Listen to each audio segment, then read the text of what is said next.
Hello everyone, welcome back to my channel. Today we are going to dive into the world of big data and look at a tool that is a total game changer for IT and security, Splunk. This has been designed specifically for those of you who are just starting out. So don't worry if you've never seen a log file in your life. In the next 5 minutes, I'm going to show you how to get started with it from scratch.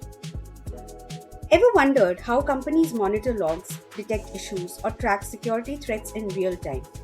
Think about the massive amount of data a single company generates every second. Every time someone logs into a website, a server processes a request, or a security firewall blocks a connection, a log is created. Usually, this is just millions of lines of raw, messy text that no human could ever read through. This is exactly why Splunk exists. It is essentially a Google for machine data. Instead of digging through those raw files manually, Splunk ingests all that information and makes it searchable, visual, and actually useful. In the next 5 minutes, I'm going to break down how Splunk turns that mountain of raw data into clear dashboards and real time alerts. And more importantly, I'll show you how you can get started with it from scratch. I really hope you all like this beginner's guide. If you find it helpful, don't forget to let me know in the comments. Let's jump right in. Now, to get us started, we need to answer the most fundamental question. What exactly is Splunk? At its core, Splunk is a powerful data analytics platform, but I like to think of it as a specialized search engine. You know how to use Google to search the entire internet. Well, IT professionals use Splunk to search through machine data.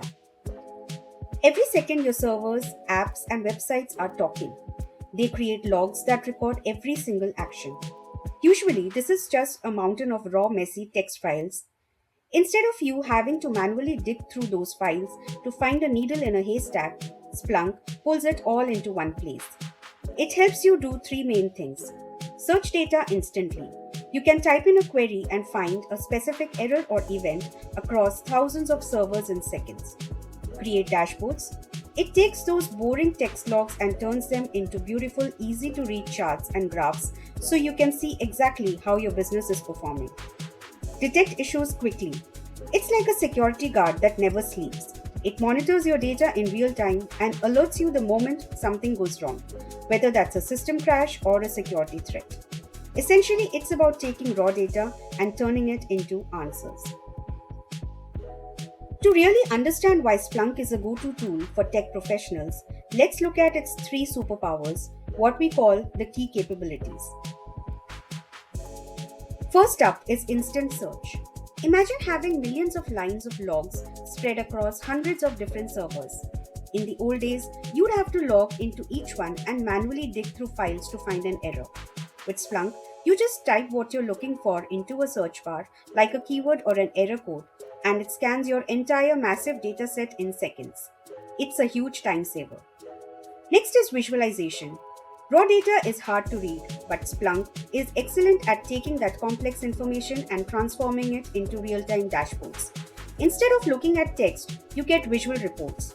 Think pie charts, bar graphs, and heat maps. It allows you to see the health of your entire system at a single glance.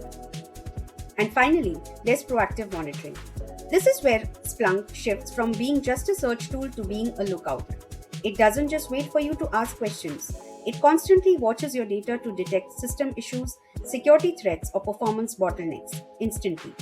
It can even send you an alert the second something looks wrong, so you can fix the problem before your users even notice it.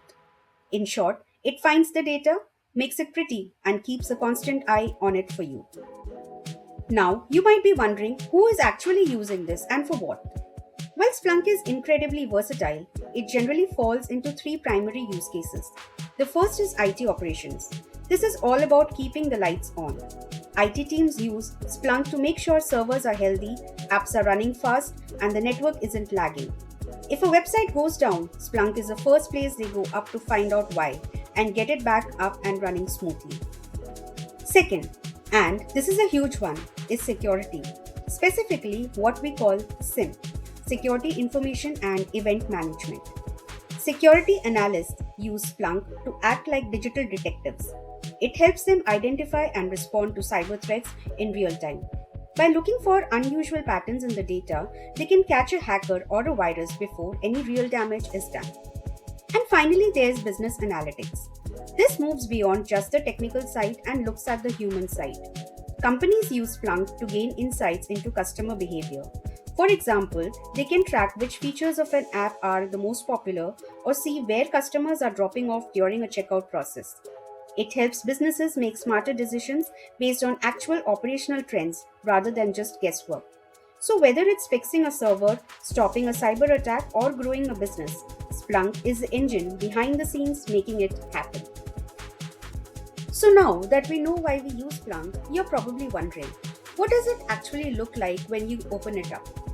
Let's take a quick tour of the interface so you feel right at home the first time you log in. Once you've got it up and running and you log in for the first time, the interface might look a little technical, but don't let that intimidate you. It's actually very intuitive once you know where to look. Think of this like the Google homepage, but instead of searching the web, you're searching your own machine data. Here are the 4 key areas you will be using the most. Search and Reporting app. This is your home base. It's where about 90% of your work happens, from running searches to building those visualizations we talked about. Search bar. This is the heart of Splunk. This is where you'll write your queries using SPL or Splunk Search Processing Language. If you can type a search into Google, you can eventually master this. Time and Range Picker. This is a crucial little tool. Data moves fast, so you need to tell Splunk when to look. You can narrow your search down to the last 15 minutes to see a current issue, or look back at the last 24 hours or even months of data to find a trend. Fields panel. Located on the left side, this is like a cheat sheet. It automatically breaks down your messy logs into organized categories like IP addresses, error codes, or user IDs, so you can filter your data with just a click. It's all designed to stop reading logs and start analyzing them. Let's actually put this into practice and run a simple search so you can see how it works. Go ahead and look at that search bar we just talked about. We are going to keep it basic for now. Type the first query, index equal to internal, change the time range to last 15 minutes.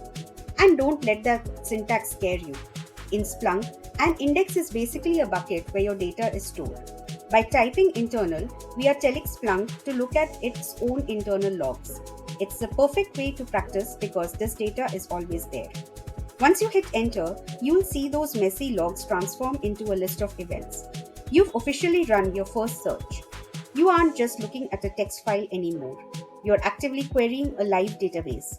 It's that simple to start getting answers. Now that you've seen the raw results, let's take it up a notch and actually refine that search to get some organized data. Instead of just looking at a long list of events, we are going to use a pipe, which is that vertical bar, to tell Splunk to do some math for us. Type the second query, which is given on the screen here. What we just did here is tell Splunk, go to my internal bucket and instead of showing me everything, just count how many events are there for every different source type. Suddenly, those thousands of lines of text are condensed into a neat, tiny table. You can immediately see which parts of your system are the most active. This command uses something called SPL or Search Processing Language. I know it sounds a bit intimidating, but honestly, it's just like a recipe. You tell Splunk where to look, what to do with the data, and how to show it to you. It's incredibly easy once you get a little practice under your belt. Now the interface might look a bit busy at first, but once you run a few searches like this, it becomes second nature. But we've only scratched the surface. Let's keep this momentum going and dive deeper into how you can truly master this tool. Now, looking at a table is great, but looking at a picture is even better. Let's turn those numbers into something that really tells a story. Once you've run your search and you see your table of results, look right above the data and click on the Visualization tab. By default, Splunk might show a line graph or a simple list, but let's make it punchy. Choose a bar chart, and just like that, in only a couple of clicks, you've converted thousands of lines of raw, confusing machine data into clear, actionable insights. You aren't just reading logs anymore, you're looking at the pulse of your system. This is exactly how those high end executive dashboards are built. At this point, you've seen how to search and how to make a chart, but you might be thinking, what does this actually look like in a real office environment? Well, many companies across the globe rely on Splunk as their central nervous system. Here are the 4 big ways they use it every day. Monitoring server performance. Instead of waiting for a server to crash and the website to go down, teams use Splunk to watch CPU usage and memory in real time. They can see a crash coming before even it happens. Detecting security threats. This is huge. Splunk acts like a digital security guard. It can flag if someone is trying to log in from a suspicious location or if a database is being accessed at 3 am. It helps stop hackers in their tracks.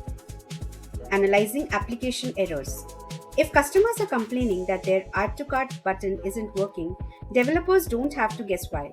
They check Splunk, find the specific error log, and fix the bug in minutes. Tracking user activity. Businesses use it to see how people are actually using their products. Are they clicking the new feature? Where are they getting stuck? It's pure gold for making better business decisions. The bottom line is, if there's data being generated, Splunk can analyze it. It takes the guesswork out of tech and replaces it with cold, hard facts. And that's your quick introduction to Splunk. See, it's not as intimidating as it looks once you break it down into those simple steps of searching, refining, and visualizing. If you found this guide helpful and it made big data feel a little less small, please hit that like button. It really helps the channel out. And if you want to level up your tech skills, make sure to subscribe for more beginner-friendly tutorials just like this one. I'd love to hear from you, so let me know in the comments your feedback or what you want to learn next. Thanks so much for watching. Stay curious and I'll see you in the next video.